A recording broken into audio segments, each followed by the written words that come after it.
Maharashtra Deputy Chief Minister Devendra Fadnavis, he is at the NDTV Marathi conclave. This is the NDTV Marathi election conclave where he's currently at, and he will be speaking on the upcoming Maharashtra elections along with other issues. The Maharashtra Deputy Chief Minister, he is attending the NDTV Marathi election conclave. In fact, all the big top Maharashtra voices, they will be present at the NDTV Marathi conclave. नमस्कार। Sunday के दिन आप सब लोग इतनी बड़ी तादाद में आए एनडीटीवी मराठी के जाहिरनामा कार्यक्रम में शामिल होने के लिए, और सबसे बड़ा स्वागत और सबसे बड़ा धन्यवाद माननीय उप मुख्यमंत्री देवेंद्र फडणवीस जी का। जितने वो व्यस्त हैं उसमें हमारे लिए आज के दिन समय निकालना ये बहुत बड़ा आपकी उदारता है, जेनरोसिटी है हमारे लिए।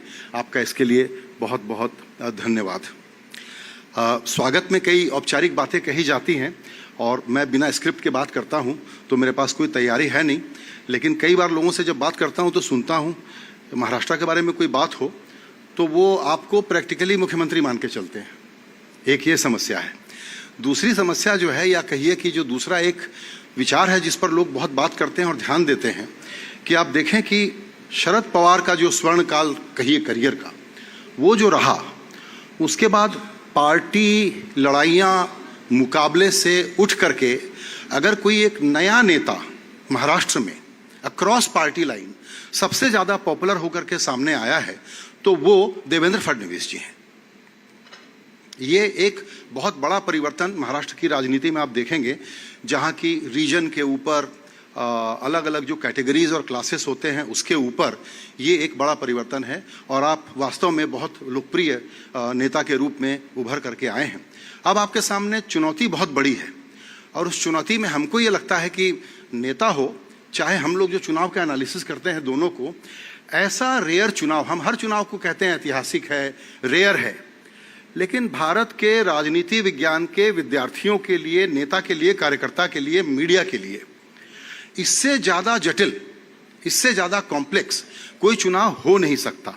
इसकी चर्चा जाहिर है कि इंटरव्यू में हम जब करेंगे तो फडणवीस साहब काफ़ी कुछ इस पर जानकारी देंगे और हम उसको सुनने के लिए आतुर हैं। मैं ज़्यादा समय नहीं लूँगा। दूसरी बात ये बताना चाहता हूँ देवेंद्र जी को, ख़ास तौर पे उन्होंने हमारे चैनल का उद्घाटन भी किया था। हम बिल्कुल नए चैनल हैं, मुश्किल से 5 महीने हुए हैं, उसमें शोरगुल के बीच में अपनी जगह बनाने की कोशिश कर रहे हैं। तो आपका सहयोग, ब्लेसिंग, आशीर्वाद हमेशा चाहिए होगा, और ऐसी जो शिरकत होती है, ऐसी जो बातचीत होती है, इससे हमको बड़ा बल मिलता है। एनडीटीवी जब हमने शुरू किया काम नई कंपनी के साथ तो 2 चैनल का प्रोडक्ट था, अब हम 6 चैनल हो गए हैं, और नया चैनल एनडीटीवी मराठी के बाद एनडीटीवी वर्ल्ड, जो दुनिया भर में 60 से ज़्यादा देशों में जाता है, वो अब एनडीटीवी वर्ल्ड के नाम से जाना जाएगा, जिसका उद्घाटन, जिसका लॉन्च अभी माननीय प्रधानमंत्री नरेंद्र मोदी जी ने 21 अक्टूबर को दिल्ली में किया था। तो ये हमारा एक प्रयास है कि एनडीटीवी भारत की वास्तविक और एक बड़ी आवाज़ बने। आपको बस ये भी बताना है कि ये कार्यक्रम आपका समय की स्वीकृति मिलने के बाद हमने बिल्कुल 4 दिन के अंदर प्लान किया है, इसलिए अपना परिचय अपनी टीम से कराना चाहूँगा। विनोद, राहुल, नियति, श्रीरंग, रौनक, आप लोग एक बार खड़े हो जाएं। ये हमारी एनडीटीवी मराठी को चलाने वाली टीम है, जिन्होंने इस कार्यक्रम को 4 दिन के अंदर डिलीवर किया है। बिल्कुल ही एबनॉर्मल समय टाइमलाइन था, लेकिन बहुत ही बढ़िया एग्जीक्यूशन है, और सफल इसलिए है कि देवेंद्र जी आ गए हैं। आपका इस समय निकालने के लिए बहुत बहुत धन्यवाद।